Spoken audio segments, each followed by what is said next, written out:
നമുക്കിന്ന് ഭയങ്കര സോഫ്റ്റ് ആയിട്ടുള്ള ജെല്ലി പോലെ ഇരിക്കുന്ന വായിലിട്ട് അലിഞ്ഞു പോകുന്ന ഒരു ഐറ്റം സെറ്റാക്കിയാലോ. 2 ഇൻഗ്രീഡിയൻറ്റ് ബേബി എഗ് കസ്റ്റാർഡ്. ഇത് 2 ഇൻഗ്രീഡിയൻസ് വെച്ചിട്ട് വളരെ എളുപ്പത്തിൽ ഒരു 10 മിനിറ്റ് കൊണ്ട് ഉണ്ടാക്കാൻ പറ്റുന്ന അടിപൊളി റെസിപ്പിയാണ്. ഒരു ബൗളിൽ ഞാനൊരു കോഴിമുട്ട എടുത്തിട്ടുണ്ട്. അതിലേക്കൊരു 150 ml മിൽക്ക്, 1 ഇയറിന് താഴെയുള്ള കുട്ടികളാണെങ്കിൽ ഫോർമുല മിൽക്ക് ആഡ് ചെയ്തിട്ട് വളരെ ജെൻറ്റലായിട്ടൊന്ന് മിക്സ് ചെയ്തിട്ടെടുക്കാം. ഭയങ്കര ഫാസ്റ്റായിട്ട് അടിച്ച് പതപ്പിക്കരുത് കേട്ടോ. ഇനി ഇത് നമുക്കൊരു 10 മിനിറ്റ് ഹൈ ഫ്ലെയിമിലിട്ടിട്ടൊന്ന് സ്റ്റീം ചെയ്തിട്ടെടുക്കണം.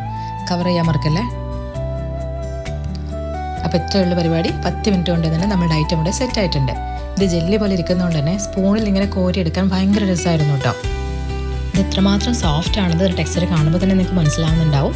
മാത്രമല്ല ഇത് പ്രോട്ടീൻ ആൻഡ് കാൽഷ്യം റിച്ച് ആണ്. കൂടുതൽ ബേബി ഫ്രണ്ട്ലി ഹെൽത്തി റെസിപ്പീസിനും പാരന്റ് ടിപ്സിനും വേണ്ടിയിട്ട് എൻ്റെ അക്കൗണ്ടിൽ സബ്സ്ക്രൈബ് ചെയ്യുക. It is very simple and easy to make. Try ചെയ്ത് നോക്കണേ.